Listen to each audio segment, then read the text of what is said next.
नमस्कार मित्रांनो, study hub या एज्युकेशनल यूट्यूब चॅनलवर आज आपण तलाठी भरती संबंधित काही महत्त्वाची माहिती आपण पाहणार आहोत. सध्या आपण जर पाहिलं तर महाराष्ट्र शासन प्रत्येक जिल्ह्यातील किंवा प्रत्येक विभागातील जी काही तलाठी पदे रिक्त असतील त्यांची माहिती सध्या मागवत आहे आणि लवकरात लवकर तलाठी भरती संबंधित एक मोठी जाहिरात प्रसिद्ध होईल. तर त्या संबंधित आज आपल्याला काय पाहायचं आहे पहा. ज्यावेळी आपण तलाठी भरतीची तयारी करत असतो तर कोणत्या गोष्टी आवश्यक आहेत. पहिली महत्त्वाची गोष्ट आहे, या पदासाठी कोणती पात्रता आवश्यक आहे. त्यानंतर ही जी परीक्षा होते त्याचा परीक्षेचा जो काही पॅटर्न आहे तो आपल्याला माहीत पाहिजे. त्यानंतर कोणती कागदपत्र फॉर्म भरण्यासाठी आवश्यक असणार आहेत तर त्यांची आपल्याला माहिती घ्यायची आहे पहा. त्यानंतर पदाचा सविस्तर या पदाची जी काही सविस्तर माहिती असेल ती या लेक्चरमध्ये आपण पाहणार आहोत. नक्कीच तुम्हाला हे लेक्चर खूप महत्त्वपूर्ण ठरेल. तर त्याआधी मित्रांनो, जर आमच्या चॅनलला तुम्ही जॉईन केलं नसेल किंवा आमच्या स्टडी हब या एज्युकेशनल चॅनलला जर तुम्ही सबस्क्राईब केलं नसेल तर नक्की करून घ्या. तसेच डिस्क्रिप्शनमध्ये आम्ही आमच्या चॅनलची लिंक दिलेली आहे, टेलिग्राम चॅनलची लिंक. त्या ठिकाणी तुम्हाला जी काही लेक्चर्स असतील, ज्या काही अपडेट्स असतील त्या ठिकाणी तुम्हाला मिळतील. तर नक्की ते जॉईन करा चॅनल. पहा, आपण तलाठी भरती संबंधित माहिती पाहूया. पहा, हे जे पद असतं ते महसूल आणि वन विभागाअंतर्गत भरलं जातं. पहा, महाराष्ट्र शासनाचं ते पद असतं आणि कुणाकडून भरलं जातं तर महसूल आणि वन विभागाकडून भरलं जातं. हे जे पद आहे ते मित्रांनो क्लास 3 म्हणजे गट क या संवर्गात ते पद येतं. कोणतं? गट क मध्ये येतं पहा ते पद. त्यानंतर काय पाहायचं आहे पहा आपल्याला. त्यानंतर या पदासंबंधित जी काही पात्रता आहे, शैक्षणिक अर्हता, ते आपण पाहूया. आपण एक मागचं लेक्चर तलाठी भरती संबंधित टाकलं होतं पहा. त्या ठिकाणी ज्या काही सिंधुदुर्ग जिल्ह्यातील ज्या काही रिक्त पदे आहेत सध्या मागवलेली होती महाराष्ट्र शासनाने आणि महाराष्ट्रातील सर्व जिल्ह्यातील एकत्रित पदे करून ती जाहिरात प्रसिद्ध केली जाईल. त्याआधी आपल्याकडे काय काय आवश्यक आहे पहा. पहिली महत्त्वाची गोष्ट आहे, जी आपण पात्रता आहे. आता कोणती पात्रता आहे या परीक्षेसाठी पहा. उमेदवार कोणत्याही मान्यताप्राप्त विद्यापीठाचा पदवीधर असला पाहिजे. ही तुमची बेसिक म्हणजे महत्त्वाची ही पात्रता आहे. त्यानंतर पहा, ही पात्रता तुम्ही अर्ज करण्याकामी जाहिरात प्रसिद्धीच्या दिवशी म्हणजे ज्या दिवशी जाहिरात प्रसिद्ध होईल त्या दिवशी तुमची ती पात्रता पूर्ण केलेली असेल. पहा, पूर्ण धारण करणे आवश्यक आहे. तुमची शैक्षणिक जी काही अर्हता असेल ती जाहिरात प्रसिद्ध होण्याच्या दिवशी तुमची पात्रता पूर्ण असली पाहिजे. त्यानंतर महत्त्वाची गोष्ट पहा, तुम्ही जर कोणत्याही संगणक आणि माहिती तंत्रज्ञान विषयक परीक्षा जर दिलेली असेल, संगणक विषयक कोणतीही तुम्ही जर पदवी दिलेली असेल, सध्या 2 पात्र आहेत पहा. कोणती? MSc त्याच्यानंतर कोणती? ट्रिपल सी आपण करतो. तर ह्या दोन संगणक परीक्षांपैकी कोणतीही एक परीक्षा तुम्ही पास असणे आवश्यक आहे. पण समजा काही विद्यार्थी काय करतात पहा. काही विद्यार्थ्यांनी काय केलेलं असतं की ही संगणक परीक्षा दिलेली नसते किंवा ते उत्तीर्ण झालेले नसतात. तर त्यांनी काय करायचं आहे तर पहा, नियुक्तीच्या दिनांकापासून 2 वर्षाच्या आत प्राप्त करण्यास आवश्यक आहे. जी काही परीक्षा असेल संगणक तर ती तुम्ही नियुक्तीच्या दिनांकापासून 2 वर्षाच्या आत प्राप्त करणे आवश्यक राहील. पण सध्या वेळ आहे, तुम्ही ते करून घेऊ शकता. त्यानंतर पहा, माध्यमिक शालांत परीक्षेत मराठी आणि हिंदी विषयाचा जर समावेश नसल्यास, माध्यमिक शालांत परीक्षेत जर मराठी आणि हिंदी या विषयांचा समावेश नसल्यास निवड झालेल्या उमेदवारांनी काय करायचं आहे तर पहा, त्या एका मंडळाची पहा इयत्ता मंडळाची मराठी आणि हिंदी भाषा परीक्षा होणे आवश्यक राहील कधी? निवड झाल्यानंतर. तर ह्या बेसिक गोष्टी खूप महत्त्वाच्या आहेत मित्रांनो. काही विद्यार्थी काय करतात, अप्लाय करतात, मग त्यांना माहीत असतं कोणती कागदपत्र आवश्यक आपल्याला पाहिजे होती, कोणती कागदपत्र आपल्याकडे पाहिजे होती. त्याच्यानंतर पहा, कोणती पात्रता त्या परीक्षेसाठी आवश्यक आहे हे कधी माहीत होतं, तर जाहिरात निघाल्यानंतर. ह्या गोष्टी ज्या काही बेसिक गोष्टी आहेत त्या आधी लक्षात घेत नाहीत ती मुलं, लक्षात आलं. त्यामुळे ह्या ज्या काही गोष्टी आहेत ती तुम्ही आधीच लक्षात घ्यायचे आहेत. त्यानंतर आपण काय पाहूया ह्या परीक्षेसाठी पात्रता काय असते, म्हणजे पात्रता आपण पाहिली, पण वयोमर्यादा ह्या परीक्षेची जी काही वयोमर्यादा आहे ते आपल्याला पाहिजे. आता खुल्या प्रवर्गातील मुलांसाठी काय वयोमर्यादा आहे 18 ते 38 वयापर्यंत त्यांना परीक्षा देऊ शकतात. खुल्या प्रवर्गातील म्हणजे ओपनमधली मुले जी आहेत ती काय करतात, 18 ते 38 वर्षापर्यंत ते देऊ शकतात. मागासवर्गीयांसाठी किती आहे 18 ते 43 वर्षांसाठी.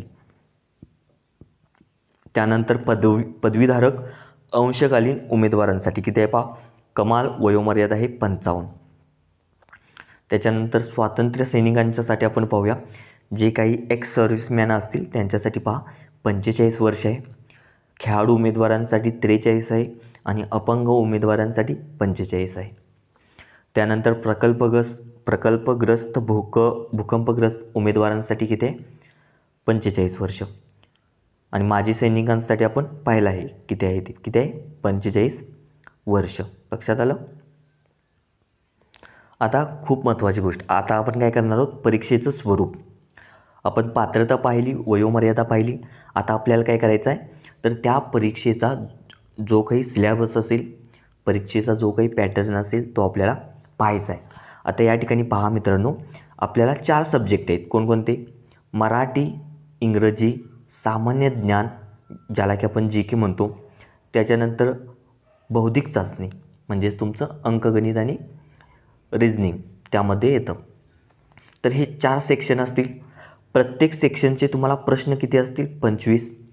आता परत तुम्ही कमेंट्समध्ये विचारायचं नाही की किती प्रश्न असतील, किती मार्क असतील. एकदाच समजून घ्या. मराठीचे प्रश्न असतील 25, इंग्रजीचे प्रश्न असतील 25, त्यानंतर GKचे प्रश्न असतील 25 आणि बौद्धिक चाचणी आणि अंकगणित या दोन्हींचे एकत्रित मिळून प्रश्न असतील 25. पहा, लक्षात आलं. एकूण प्रश्न किती झाले, 100. एकूण प्रश्न झाले 100. आता प्रत्येक प्रश्नाला 2 मार्क जर आपण धरले तर पहा, एकूण पेपर तुमचा 200 मार्काचा होतो. मराठीला 25 गुणिले 2 करा, 50. त्यानंतर इंग्रजीला 50, त्याच्यानंतर GKला 50 आणि अंकगणित आणि बौद्धिक चाचणीला 50. असा एकूण 200 मार्काचा पेपर या ठिकाणी तुमचा होईल. खाली त्यांनी सूचना दिलेल्या आहे प्रत्येक प्रश्नास 2 गुण ठेवण्यात येतील. त्यानंतरची महत्त्वाची सूचना काय सदर पदासाठी परीक्षेचा दर्जा हा भारतातील मान्यताप्राप्त विद्यापीठाच्या पदवी परीक्षेच्या दर्जाचा समान राहील. आता जो काही तुमचा परीक्षेचा दर्जा आहे तो काय राहील, तर मान्यताप्राप्त विद्यापीठाच्या पदवीच्या दर्जाच्या समान राहील. किंवा आता त्याखाली मराठी या विषयाचा प्रश्नपत्रिकेमधील जे काही प्रश्न असतील ते कोणत्या दर्जाचे असतील, तर ते उच्च माध्यमिक शालांत परीक्षेच्या दर्जाच्या समान, म्हणजेच 12वीच्या समान हे प्रश्न असतील. कुठले, फक्त मराठीचे, बाकीचे विद्यापीठाच्या दर्जाचे. लक्षात आलं. पहा मित्रांनो, कोणत्याही परीक्षेची ज्यावेळी आपण तयारी करत असतो त्यावेळी आपल्याला त्या परीक्षेचा सिलेबस माहीत पाहिजे. तर ही खूप महत्त्वाची गोष्ट आहे. तर मित्रांनो, ह्या प्रत्येक सेक्शनची जर तुम्हाला तयारी करायची असेल तर आमच्या चॅनेलला तुम्ही जॉईन करू शकताय. स्टडी हब या नावाचं आपलं यूट्यूबला स्टडी हब नावाचं आपलं यूट्यूब चॅनेल आहे त्या ठिकाणी तुम्ही सबस्क्राईब करू शकताय आणि आमच्या टेलिग्राम चॅनेललासुद्धा सबस्क्राईब करू शकताय. त्यानंतर एक महत्त्वाची सूचना सर्व विद्यार्थ्यांसाठी काय तर तुम्ही परीक्षा देत असताना या परीक्षेला फक्त एकच परीक्षा असेल. यानंतर तुमची मुलाखत घेतली जाणार नाही. काही विद्यार्थी म्हणतात की तलाठी परीक्षेला मुलाखत असते काय, तर लक्षात घ्या, तलाठी पदासाठी तुमची मुलाखत घेतली जाणार नाही. त्यानंतर परीक्षेसंबंधित काही महत्त्वाची सूचना आहे जर तुम्ही परीक्षा दिली, समजा तलाठी भरतीची परीक्षा तुम्ही दिली आणि त्या परीक्षेत तुम्हाला एकूण मार्काच्या किमान 45 गुण जर प्राप्त झाले नाहीत, एकूण गुण किती आपले 200, या 200 पैकी तुम्हाला मिनिमम म्हणजे किमान 45 गुण जरी प्राप्त झाले नाही तर तुम्ही ह्यामधनं बाहेर पडू शकता. लक्षात आलं. मिनिमम मार्क तुम्हाला किती पाहिजेत? 45% तुम्हाला मार्क पाहिजेत मिनिमम, लक्षात घ्या. आणि त्यानंतर काय करतील तर बऱ्याच विद्यार्थ्यांना जर जास्त मार्क पडले असतील तर त्यामध्ये ते कट ऑफ जाहीर करतात. लक्षात आलं. पण ही मिनिमम आहे. पहा, किमान मार्क तुम्हाला एवढे पाहिजेत. त्यानंतर महत्त्वाची सूचना काय आहे पहा. आता कागदपत्रांसंबंधित काही महत्त्वाची सूचना पहा. काय कागदपत्र तुमच्याकडे असली पाहिजेत. पहिली महत्त्वाची गोष्ट आहे महाराष्ट्र राज्याचे अधिवास प्रमाणपत्र, ज्याला की आपण काय म्हणतो, डोमासाईल म्हणतो.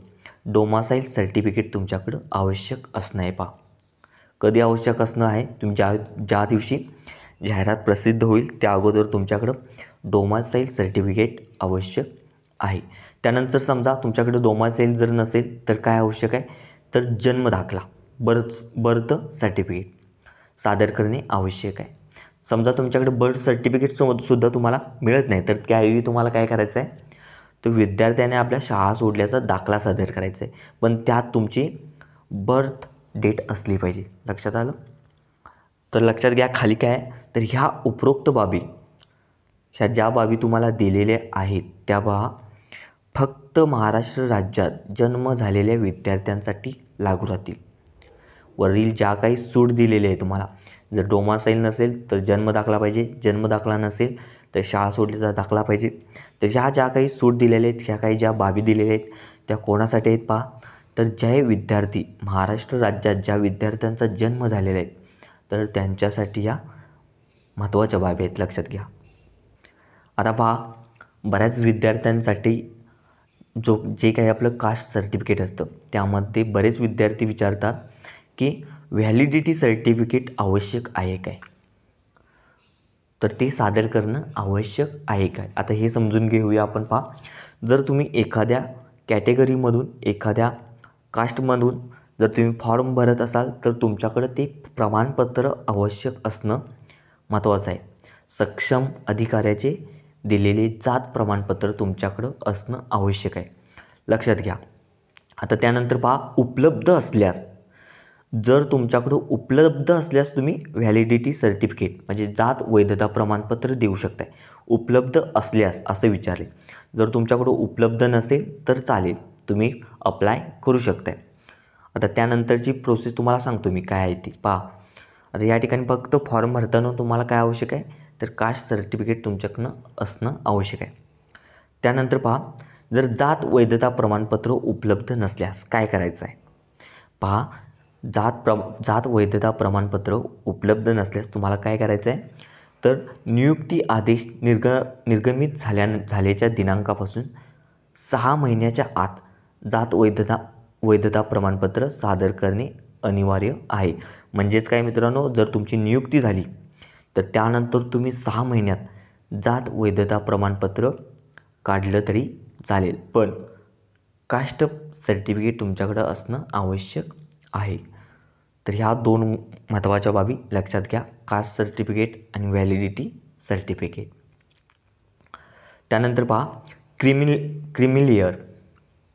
क्रिमिलेअर कोणासाठी महत्त्वाचं आहे पहा, ज्या काही अनुसूचित जाती, जमाती, विमुक्त जाती, भटक्या जमाती, विशेष मागास प्रवर्ग तसे इतर मागास यांच्यासाठी काय तरतूद आहे पहा.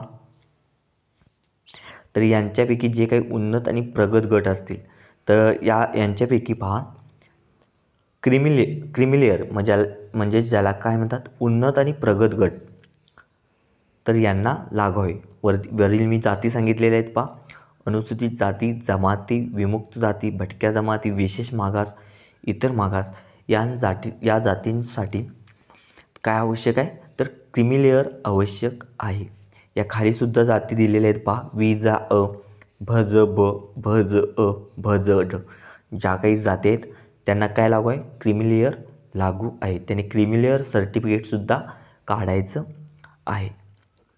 आता हे कधीपर्यंत पाहिजे तुमचं तर ज्यावेळी जाहिरात प्रसिद्ध होईल त्या अगोदरचं तुमच्याकडे क्रिमिलेअरचं जे काही सर्टिफिकेट आहे ते असणं आवश्यक आहे. त्यामुळं ज्यावेळी जाहिरात प्रसिद्ध होईल त्या अगोदरचं तुमच्याकडं असणं आवश्यक आहे. त्यानंतर महत्त्वाची सर्टिफिकेट काय आहे पहा. आता ही एक महत्त्वाची सूचना आहे पहा. ज्यावेळी तुमची नियुक्ती होईल त्यानंतर पहा तुम्हाला new defined contribution pension scheme म्हणजे ज्याला न्यू पेन्शन स्कीम म्हणतात ती तुम्हाला लागू राहील. निवृत्ती वेतन योजना तुम्हाला लागू राहील. कोणती? अंशदायी निवृत्ती वेतन योजना. नवीन जी काही आपली पेन्शन स्कीम आहे ती तुम्हाला लागू राहील. पहा जे काही पद आहे ते पहा महाराष्ट्र शासनांतर्गत भरलं जाते. त्यामुळं ही जी काही निवृत्ती वेतन योजना असेल ती तुमच्यासाठी लागू असेल. त्यानंतर तलाठी पदासाठी जो काही तुमचा पेमेंट असतं ते सुद्धा चांगलं असतं. त्यानंतर पहा अंतिम निवडसूची प्रतीक्षा सूचीमध्ये समावेश झालेल्या उमेदवारांनी पात्रतेबाबत सादर करावयाची कागदपत्रे. आता कोणकोणती कागदपत्रे तुम्हाला सादर करावी लागतील? पहा जे काही पदवीधर, अंशकालीन, माजी सैनिक किंवा समांतर आरक्षण प्रवर्गातून अर्ज करणाऱ्या उमेदवारांनी काय करायचं आहे तर आपलं जे काही सर्टिफिकेट आहे, कास्ट सर्टिफिकेट आहे ते तुम्ही सक्षम प्राधिकारी याचे मूळ प्रमाणपत्र सादर करणे आवश्यक आहे. यावेळी तुम्हाला मूळ प्रमाणपत्र सादर करायचं आहे. जे काही विद्यार्थी कास्टमधून फॉर्म भरत असतील ते. त्याच्यानंतर पहा नंतर तुम्हाला काय प्रसिद्ध करायचं आहे, काय द्यायचं आहे त्यांना? लहान कुटुंब असलेल्याचे विहित नमुन्यातील प्रतिज्ञापत्र सादर करणे आवश्यक आहे. म्हणजे तुम्हाला एक ती प्रमाणपत्र देतील त्या ठिकाणी तुम्ही ते प्रमाणपत्र तुम्ही त्यांना भरून द्यायचं आहे. पहा लहान कुटुंबाचं विहित नमुन्यातील प्रतिज्ञापत्र तुम्हाला भरून द्यायचं आहे त्यांना. त्यानंतर आणखीन काय सादर करायचं आहे? पहा त्यांना निवड झाल्यानंतर जे काही तुमची शैक्षणिक अर्हता, वय, अनुभव, अधिवास दाखला, डोमाइसाईल सर्टिफिकेट, जातीचा दाखला उपलब्ध असल्यास.